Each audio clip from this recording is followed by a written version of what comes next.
오늘 사사기 4장 말씀을 통해서 말씀을 깨닫는 지혜와 응답받는 기도의 은총이 우리에게 넘치게 될 줄로 믿습니다. 지금 우리는 사사기를 보고 있는데요. 사사기의 분위기는 참 음침합니다. 그리고 계속해서 고난이 닥치고 그 고난 가운데 울며 괴로워하는 장면들이 계속 겹쳐져요. 그런데 그럼에도 불구하고 한 가지 우리가 소망을 갖는 것은 그러한 고난 가운데에서 하나님이 우리의 기도를 들으신다는 거예요. 하나님이 우리의 기도를 들으시고 그때마다 사사를 보내주십니다. 그래서 그 사사들이 하나님의 손길로 그 백성을 구원한다. 하나님은 살아계시고 하나님은 우리의 삶에 무한한 관심을 가지고 계신다. 자, 그런데 그럼에도 불구하고 우리가 그 하나님을 자꾸 외면하니까, 자꾸 범죄하고 그 하나님을 떠나니까 하나님은 우리가 빨리 돌아오라고 대적을 붙여주시고 또 괴롭게 하시고, 그런데 거기서 또 괴로워서 부르짖으면 들어주시는 이 사이클이 반복이 되죠. 그래서 우리가 네 번째 사사, 오늘 드보라를 4장에서 만나게 되는데, 그 드보라의 이야기, 또 바락의 이야기가 시즌 1에 잘 풀이가 되어 있습니다. 그러니까 여러분들 이 드보라와 바락의 이야기, 여선지 드보라는 정말 매력적인 여성이에요.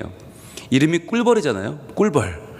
아주 부지런히 다니면서 사람들에게 꿀을 나누어 주는 역할, 그런 여선지자 드보라가 정말 꿀과 같이 너무나 달고 너무나 우리에게 복된 승리를 가져다 주는데, 자, 근데 오늘은 11절 말씀을 우리가 읽었는데 이 11절 말씀이 너무 뜻밖이에요. 그러니까 1절부터 10절까지 쭉 그 하솔왕 야빈, 가나안의 지역 유지죠. 그 야빈이 계속해서 군대를 모으고 군사를 모아서 시스라라고 하는 아주 명장을 데리고 이스라엘에 반기를 듭니다. 그때 철병거가 900대가 있었다는 거예요. 철병거 900대는 오늘날로 말하면 뭐 항공모함급 어마어마한 무기죠. 그런 무기를 가지고, 로켓 포를 가지고 이스라엘을 지금 공격해 오는 거예요. 너무나 큰 위기. 20년을 시스라가 그 이스라엘 백성들을 다스리면서 괴롭혔다는 거예요. 여러분, 20년이면 얼마나 깁니까? 이게 강산이 2번 바뀌는 시절이에요. 너무나 괴롭고 너무나 힘들었는데 그때 하나님이 드보라라고 하는 여선지자를 보내셔서 그녀와 함께 바락을 통해서 그 시스라를 물리치는 이야기가 1절부터 10절까지 쭉 나오다가 갑자기 11절에 오늘 본문이 등장을 하는 거예요. 오늘 본문 한번 읽어볼까요? 시작. 모세의 장인 호밥의 자손 중 겐 사람 헤벨이 자기 족속을 떠나 게데스에 가까운 사하나님 상수리 나무 곁에 이르러 장막을 쳤더라. 이게 뭐죠? 갑자기 하솔왕 야빈도 아니고 시스라도 아니고 드보라도 아니고 바락도 아닌 쭉 10절까지 내용이 나오다가 11절에 엉뚱한 이야기가 나온단 말이죠. 갑툭 튀죠. 갑자기 툭 튀어나온 이 이야기는 뭐냐? 여러분, 이런 걸 딱 만날 때마다 우리는 성경을 내가 이래서 안 읽는 거야, 이런 마음이 들어요. 성경을 우리가 읽으려고 얼마나 노력합니까? 열심히 읽어보려고 하는데, 아니, 옛날 이야기, 적어도 수천 년 전 이야기에 지역도 우리랑 다르죠. 사람 이름도 낯설죠. 그러니까 참 한 절 한 절 읽는 게 곤욕인데, 하나님은 아니 같은 이야기라도 쭉 이어지게 하시면 좋겠는데 이런 식으로 11절에 갑자기 모세의 장인이 갑자기 나오고 호밥이 나오고 헤벨이 나오고 게데스, 야, 이렇게 나와버리면 무슨 수로 성경을 읽나, 우리의 마음에 시험이 생긴단 말이에요. 그리고 아니 내용을 겨우겨우 따라가고 있었는데 갑자기 엉뚱한 인물, 엉뚱한 장소, 엉뚱한 이야기가 나와버리면 우리는 정말 하나님 너무하신다. 이 성경은 종잡을 수 없는 책이다. 난 성경을 읽어도 모르겠다 라고 덮어버리는 계기가 되지는 않습니까? 11절에 갑자기 이렇게 얘기하고 12절은 또 멀쩡하게 또 다시 시스라 얘기하고 바락 얘기하고 드보라 얘기를 해요. 또 이어져요. 16절까지. 야, 그러니까 우리가 볼 때 11절은 잘못 들어간 이야기인가, 엉뚱한 이야기가 잘못 삽입되어 있나, 이거 정말 사람들이 어떻게 편집하다가 잘못 들어간 이게 아니야? 성경은 그 사람들이 만들어낸 이야기 아니야? 이렇게 오해할 수 있는 충분한 여지가 있는 것이 오늘 11절 말씀이에요. 그래서 여러분, 오늘 그걸 좀 볼 거예요. 왜 이렇게 엉뚱한 이야기, 정말 필요 없어 보이는 이야기가 성경에 툭 등장하는 이유는 뭔가라고 하는 거죠. 여러분 볼게요. 모세의 장인 호밥이 나오는데, 여러분 장인이라는 말 앞에 표시가 되어 있죠. 예, 제 성경은 1번이라고 되어 있는데 1번 옆에 장인 옆에는 뭐라고 되어 있냐면 따라가 보면 처남으로 해석할 수도 있다라고 되어 있어요. 이게 뭐냐면 처갓집 남자란 뜻이에요. 처갓집의 남자. 그러니까 장인도 될 수 있고 처남도 될 수 있죠. 모세의 처남 중에 호밥이라는 사람이 있었습니다. 호밥이 광야에서 길잡이 했던 미디안 사람이죠. 미디안 이 목동인데 이 호밥의 자손 중에서 겐 사람 헤벨이라고 있었다는 거예요. 겐 사람이란 말도 미디안 사람이라는 얘기인데 미디안 사람 헤벨이라는 사람이 있었는데 그 사람이 자기 족속을 떠났다 그랬어요. 그러니까 자기는 미디안 광야에 사는 사람인데 광야 사람이 족속을 떠나서 어딜 왔냐? 가나안 땅에 온 거예요. 와서 게데스에 가까운 게데스가 어디냐면 우리 공부했어요. 도피성 공부할 때 게데스는 요단 서편의 제일 북쪽 납달리 지방에 있는 게데스, 이름은 카도시, 거룩하다라는 뜻을 가진 그 도피성 있죠. 그 게데스에 가까운 사하나님 상수리 나무 곁에 이르러 장막을 쳤다는 거죠. 여러분 이게 우리로 볼 때도 참 갑자기 낯선 이야기지만 헤벨로 볼 때도 이거 굉장히 낯선 이야기입니다. 헤벨은 겐 사람인데 미디안 사람이 미디안 광야에 있어야지 왜 지금 가나안까지 왔어요? 바로 모세와 연결되는 모세의 처갓집 처남이었기 때문이죠. 그래서 하나님의 사람 모세를 보고 따라와서 오다 보니까 가나안까지 오게 됐는데 여기서 보면 자기 족속을 떠나라고 했죠. 떠나를 동그라미 해보세요. 떠나. 이게 파라드란 단어인데 이 파라드란 단어가 뭐냐면 갈라졌다는 거예요. 갈라졌다. 마치 강이 흐르다가 두 줄기로 갈라지는 것. 그래서 마치 이 아브라함이 조카 롯을 데리고 가다가 롯과 서편 동편으로 갈라지지 않습니까? 그때 쓴 표현이 파라드예요. 이 파라드는 헤벨에게 있어서도 이건 반갑지 않은 일입니다. 헤벨은 겐 사람 자기 동족과 함께 있는 게 좋아요. 갑자기 나뉘어지는 거 좋지 않아요. 나뉘어지면 낯선 땅에서 타향에서 혼자 살아야 돼요. 힘들어요. 그러니까 아마 우리가 오늘 11절을 읽는 게 힘든 만큼 헤벨은 더 힘들었을 거예요.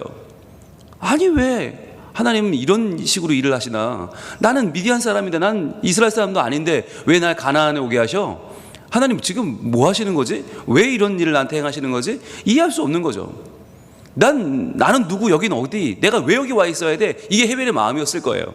자, 그런데 여러분 이 11절이 왜 나왔는지를 우리가 11절까지 보면 몰라요. 그런데 내용이 16절쯤 되면 분위기가 이상해집니다. 왜냐하면 이 시스라의 900대 철병거가 무너져 버려요. 하루아침에. 왜? 하나님이 그 여선지자 드보라를 드셔서 바락과 함께 시스라와 싸움을 붙이시는데 그 싸움을 하나님이 진두지휘하십니다. 그러니까요 얼마나 놀라운 일이 벌어지냐면 그 물이었다가 평지였다가 하는 와디 있잖아요. 그 기손강의 물이 갑자기 넘치면서 땅이 완전히 진흙 벌판이 되어버립니다. 그때 이 시스라의 900대의 철병거가 그 진흙탕에 다 처박히고 움직이지를 못하는 거예요. 못 쓰게 됐어요. 그러니까 시스라가 걸어서 도망을 칩니다. 자, 그때 17절 한번 볼게요. 17절이 왜 11절에 등장했는지를 보여주는 게 17절인데 17절 같이 읽습니다. 시작. 시스라가 걸어서 도망하여 겐 사람 헤벨의 아내 야엘의 장막에 이르렀으니 이는 하솔왕 야빈과 겐 사람 헤벨의 집 사이에는 화평이 있음이라. 자, 시스라가 걸어서 도망을 쳐요. 철병거 900승을 자랑하던 그 명장이 900대 병거를 한 대도 못 쓰고 걸어서 도망을 치는 거예요. 여러분 이게 하나님 역사예요. 인간이 아무리 대단해 보여도 인간이 아무리 떡렁거리고 뭐 난 가증이 많다, 여러분 하루아침에 그거 다 묶어버리면 끝나는 거예요. 그런데 도망을 치는데 어디로 갑니까? 겐 사람 헤벨 동그라미 해보세요. 아까 그 헤벨 11절에 나왔던 그 겐 사람 헤벨 갑자기 자기 민족에서 떠나서 파라드 갈려서 여기 와 있는 사람 헤벨의 아내 야엘의 장막에 이르렀다. 그럼 여기 왜 왔을까요? 시스라가 지금 이 가나안의 장수인데 얼마나 알아보는 사람이 많겠어요. 그런데 그 장수가 이스라엘 집에 가면 칼 맞아 죽는 거예요. 그런데 가나안 사람 집은 근처에 없어요. 그러니까 어딜 갔냐?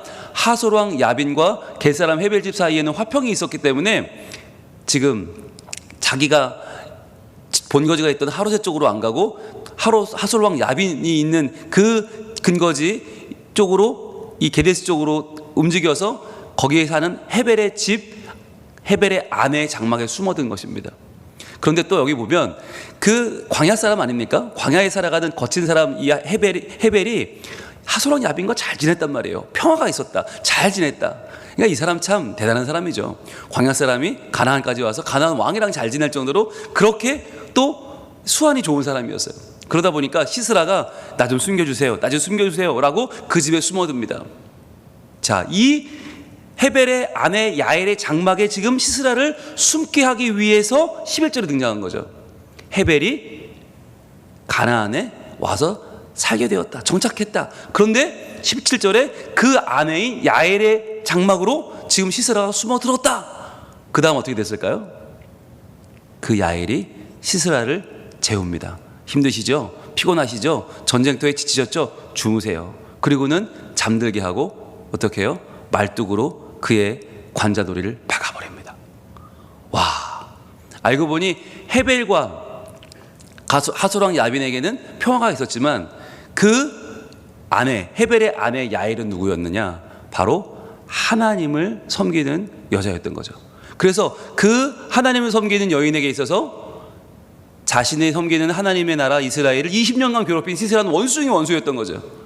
그러니까 시스라는 자기도 모르게 원수의 장막 한가운데로 걸어 들어갔던 것입니다. 자, 이 일의 결말이 어떻게 되는가? 22절입니다.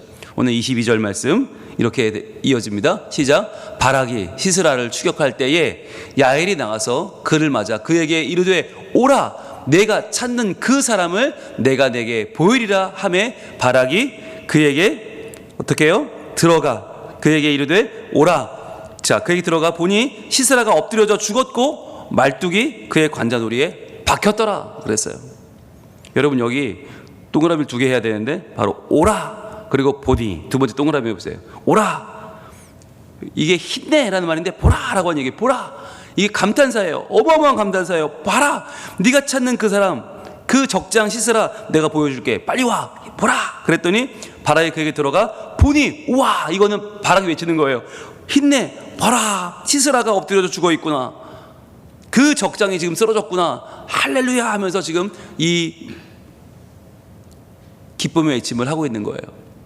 여러분, 여기서 이 아름다운 결론, 놀라운 야엘의 장막에서 그 여인의 손에 이 시스라, 그 큰 장군이 죽는 장면이 여러분 어떻게 등장한 것입니까? 그 야엘의 장막으로 시스라가 들어갔기 때문이죠. 도망쳤기 때문이죠. 그럼 어떻게 그 장막으로 도망칠 수 있었어요? 바로 그 남편 헤벨이 광야를 떠나 자기 동족을 떠나 갈라져서 이 가나안 땅 게데스에 와서 정착했기 때문이죠. 그러니까 여러분 연결 한번 해볼게요. 우리 11절에 아까 처음 봤던 11절에 자, 헤벨이 나오잖아요. 헤벨. 그 헤벨을 한번 동그라미 해보시고, 모세의 장인 후밥의 자손 겐 사람 헤벨이, 헤벨 동그라미 하시고, 자, 그 11절에 헤벨과 17절에 또 헤벨의 아내 야엘이 나오죠. 헤벨의 아내 야엘, 헤벨 동그라미 하시고 11절의 헤벨과 17절의 헤벨을 연결해 보세요. 그 헤벨이 이 헤벨, 그리고 그 옆에 야엘, 헤벨의 아내 야엘도 동그라미 하시고 그 야엘을 어디랑 연결하냐면 22절에 야엘이 나가서 거기 연결해 보세요. 그러니까 여러분 11절이 왜 갑자기 나왔나? 17절 때문이고, 17절은 왜 나왔나? 22절 때문인 거죠. 17절의 헤벨이 11절의 헤벨이기 때문에 이 이야기가 지금 성립되는 것이고, 또 그 17절의 헤벨의 아내 야엘이 22절에 바로 시스라를 물리친 그 여인 야벨인 거죠. 그 야엘. 그래서 하나님의 나라, 하나님의 일하심은 어떻게 이어지나? 주 맥락은 드보라고 바락이죠. 그런데 어찌 보면 그 주 하나님이 일하시는 그 맥락에는 뭐가 없나? 승리가 없어요. 오히려 하나님의 승리는 어디 있나? 엉뚱한 데 있어요. 헤벨, 야엘, 전혀 주인공 같지 않은 이방인, 광야 사람, 그리고 그 아내, 아무렇지 않아 보이는 이 흐름 속에서 하나님은 도리어 승리를 만들어내신다는 거죠. 여러분, 무엇입니까? 우리의 인생도 그렇다는 거예요. 우리 인생도 우리가 볼 때 잘 될 것 같고, 우리가 볼 때 주인공 같고, 우리가 볼 때 멀쩡해 보이는데 거기서 하나님의 역사가 일어나는 게 아니고, 도리어 이건 왜 이렇지? 이거 왜 이렇게 안 되지? 왜 갑자기 몸이 아프지? 왜 갑자기 입원을 하지? 왜 갑자기 수술을 하지? 왜 갑자기 일이 안 되지? 왜 갑자기 교통사고가 나지? 왜 갑자기 이런 내가 이 얘기를 들어야 되지?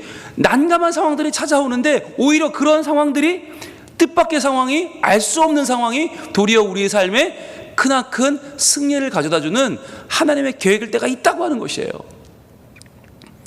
여러분, 놀라운 거, 드보라가 바락을 부르면서 뭐라고 말을 하냐면, 바락한테 야 바락아, 나랑 가서 이 대적과 싸우자 그랬더니 바락이 조금 빼요. 아이, 그거 뭐 그렇게 싸우자고 그러세요. 시스라가 얼마나 센데요. 저 못 나가요. 그랬더니 드보라가 오늘 4장 9절에 뭐라고 예언하냐면, 야, 너 자꾸 그러면 하나님이 여인의 손에 시스라 붙이신다? 라고 예언합니다. 야, 너 자꾸 그렇게 너 안 싸운다 그러면 하나님이 여호와께서 시스라를 여인의 손에 파실 거야 라고 예언을 했어요. 그런데 그대로 됐잖아요. 그 여인은 드보라가 아니었어요. 야엘이라고 하는 아주 이름 없는 겐 사람 헤벨의 아내였어요. 힘도 없고 능도 없고 오죽하면 시스라가 마음 놓고 날 잡아 잡수하고 들어가서 편히 골아떨어 잡을 잘 정도로 그렇게 아무것도 아닌 여인, 그 당시에 아무런 힘도 없고 아무런 경계할 이유가 없는 그저 시골 안악, 그러한 여인을 우습게 보고 그 앞에 잠들었다가 시스라는 목숨을 잃고 그 가나안의 모든 족속은 그 전쟁에서 진멸되고 맙니다. 여러분, 이것이 하나님이 일하시는 방법이에요. 우리가 성경을 읽을 때 갑자기 튀어나오는 인물, 갑자기 튀어나오는 지명, 갑자기 튀어나오는 이야기, 이건 또 뭐야가 아니고 기대하셔야 돼요. 와, 이게 어떤 사건의 복선이 될까? 와, 이게 어떤 사건을 위해서 지금 하나님이 이 한 수를 두시는 걸까? 여러분, 바둑을 보세요. 바둑을 보면 한참 집싸움을 하다가 갑자기 옆에 돌을 엉뚱한 데 놔요. 그럼 우리는 생각하죠. 드디어 미쳤구나. 지금 여기서 이렇게 한 점 싸움을 하고 있는데 여기다도 이 사람 미쳤구나. 그런데 해설가는 뭐라고 그래요? 와, 신의 한 수입니다. 이 한 수로 이 바둑은 끝났습니다. 야, 이 한 수가 모든 걸 결정하네요. 이 경기는 완전히 뒤집어집니다 라고 해설을 해요. 우리는 모르죠. 이게 무슨 말인지. 이게 뭐야? 갑자기 여기서 싸우다가 갑자기 엉뚱한 데 딱 놓는데 게임이 끝났대. 이게 뭐지? 여러분, 이 신의 한 수가 하나님이 일하시는 방법이에요. 우리 생각처럼 여기서 돼야 돼, 이번 건이 돼야 돼, 우리 아들 이번 대학 가면, 우리 아들 이번 직장 가면, 우리의 이번 애 낳으면 다 될 것 같은데 그건 우리 생각이고요.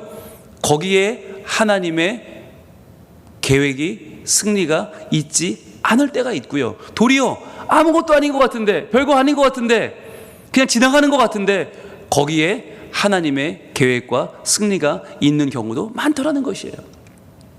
그래서 여러분, 중요한 거, 내가 여기서 뭐 하고 있지? 라고 하는 말이 하나님의 자녀에게는 안 통하는 거예요. 내가 지금 왜 여기서 이러고 있나? 세상 사람들은 많이 이야기합니다. 내가 이럴 사람이 아닌데, 내가 여기서 이럴 사람이 아닌데, 내가 왜 이 모양이 됐지? 여러분, 이건요, 세상 사람들이 하는 말이지 우리가 하는 말은 아니에요. 우리가 하는 말은 뭐예요? 내가 왜 여기 있어요? 하나님이 나를 보내셨으니까. 하나님 나를 보내셨으니까 내가 여기 있는 거예요. 내가 이 일을 하는 이유는 뭐예요? 주님을 사랑하니까. 주님을 사랑하니까 이 일을 하고 있는 것이고, 하나님 날 보내셨으니까 여기 있는 거 아닙니까? 여러분, 이게 우리의 신앙인의 자세요. 우리가 성경을 읽어내려가는 자세인 것입니다. 그래서 이 인물은, 이 장소는, 이 이야기는, 이 스토리는 갑자기 왜가 아니라, 하나님이 또 신의 한 수를 두시는구나.